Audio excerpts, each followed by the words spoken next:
All right, y'all. Let's make something not sweet. I found these pork chops at the Kroger the other day, so I'm gonna fry them up old-fashioned style. First thing I'm gonna do is I've got my pan on the stove, and I put me some Crisco on here, and as you see, it's starting to melt up. I'd rather fry my pork chops in Crisco than vegetable oil. To me, it just tastes better. So beside that, I have just a regular old pie pan. And I'm not gonna measure this, I'm just gonna dump out and eyeball it. I'm gonna put some Martha White self-rising flour in my pan and cornstarch. Makes it real crispy and fluffy. To that, I'm gonna add just a little bit of seasonings. I'm gonna add some meat tenderizer. And since I'm using this, I'm not adding extra salt because there's enough salt in it. And you know what? This has never been opened before. I guess I need to open it, don't I? Ah!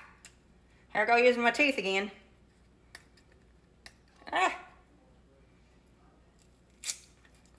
I think it's almost adult proof, y'all. All right, I got it open. So I'm gonna dump some meat tenderizer in that. Probably about a half a teaspoon. And then a half a teaspoon of garlic powder.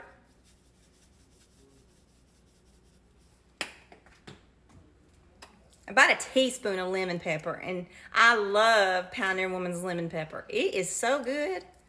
It adds just a little, probably not a teaspoon. Let's do a half a teaspoon. I think the last time I did a teaspoon, it was too peppery. But it's your preference. If you like pepper, put more pepper in it.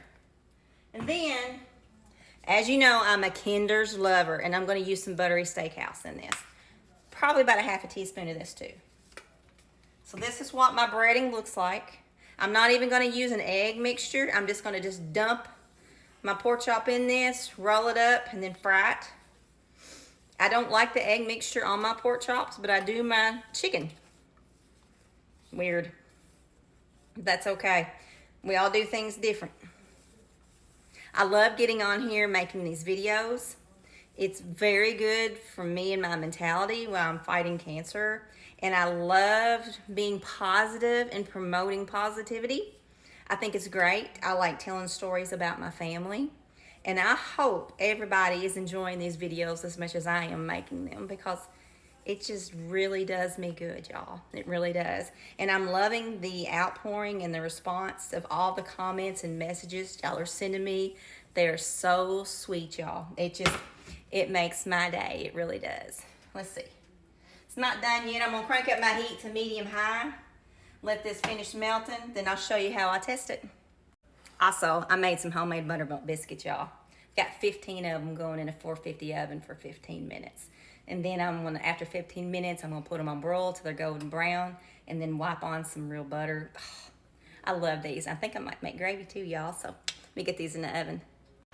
Okay, my grease is melted in my pan, and the way to tell that it's ready is take you a pinch of your flour mixture, you dump it in there like so, and if you see it flying to the surface and sizzling, I don't know if you can see it like that, you know it's ready. So I'm gonna turn my heat back down to medium.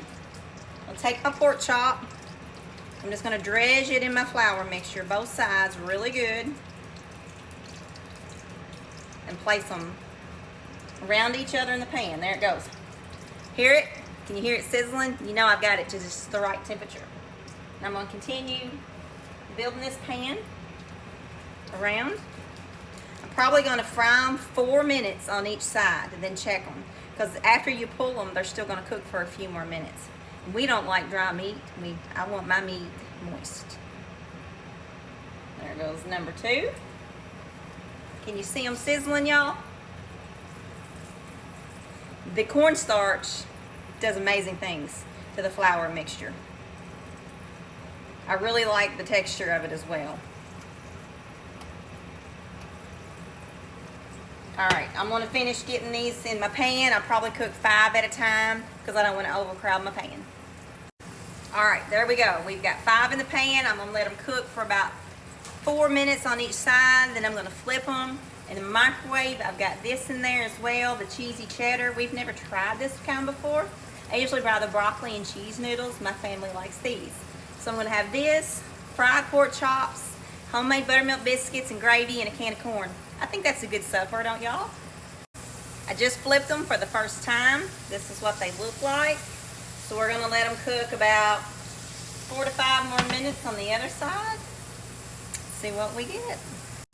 When your pork chops are almost done, get you a dinner plate or some kind of plate or some fine china, you know, paper plates. But I'm gonna use a real plate on these because these pork chops are a little heavy. And just cover it with a paper towel. And once you take your pork chops up, set them on top of this, and it'll soak up a lot of that grease. You know, grease ain't good for you, even though we all love it. And it is what it is. But hopefully I can savor most of my grease because I love pork chop gravy, y'all. The more kernels are stuck to the bottom of the pan that you scrape off, the better. Don't laugh when I'm fixing to show you what I do, but when my pork chops are 90% done, I put them up on their sides like that around my pan and let the edges get crispy too. It just makes it better. Here's my first 5, y'all. I've got them draining on here. Just pulled my buttermilk biscuits out of the oven. This is what they look like. I've just got to put some butter on top of them now. We're gonna be eating good in the neighborhood. Got my pork chops done. I've got gravy left in my pan, if y'all can see. I'm gonna take my whisk and I'm gonna whisk it around really good and get off all the crumbs off the bottom that I can because it makes your gravy really, really good. You do the same thing with chicken. So let me grab my flour and my milk and we're gonna make some gravy. I'm gonna crank up my heat to medium high and I'm gonna pour about a 1/2 cup of flour in my leftover grease. And I did not remove any of the grease because I had just enough. I'm gonna whisk it around really good. Get all the goodies off the bottom of the pan. So that right there brings you all the flavor, y'all. Yes, I'm hot. I'm about ready to roast frying all these pork chops.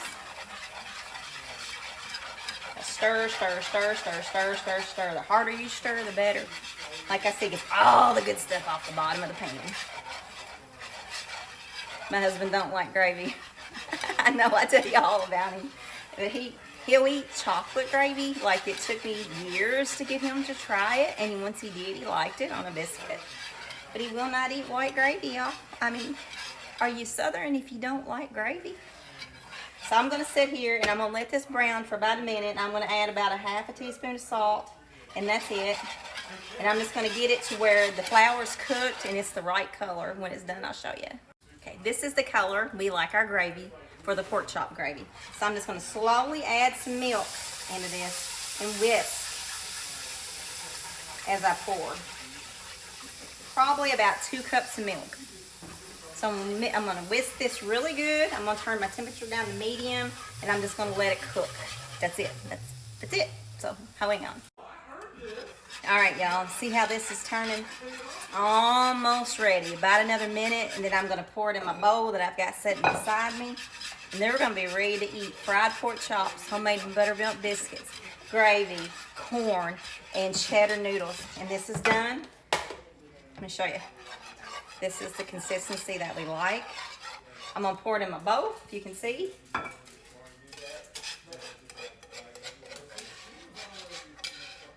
Ooh, that is hot, y'all.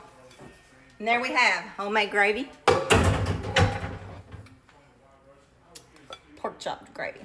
I'm gonna get all my boys. There's 6 of us tonight. I'm the only girl, Lord help me. And we're gonna eat some supper and I'll go around the table and get their opinions. Good night, love you.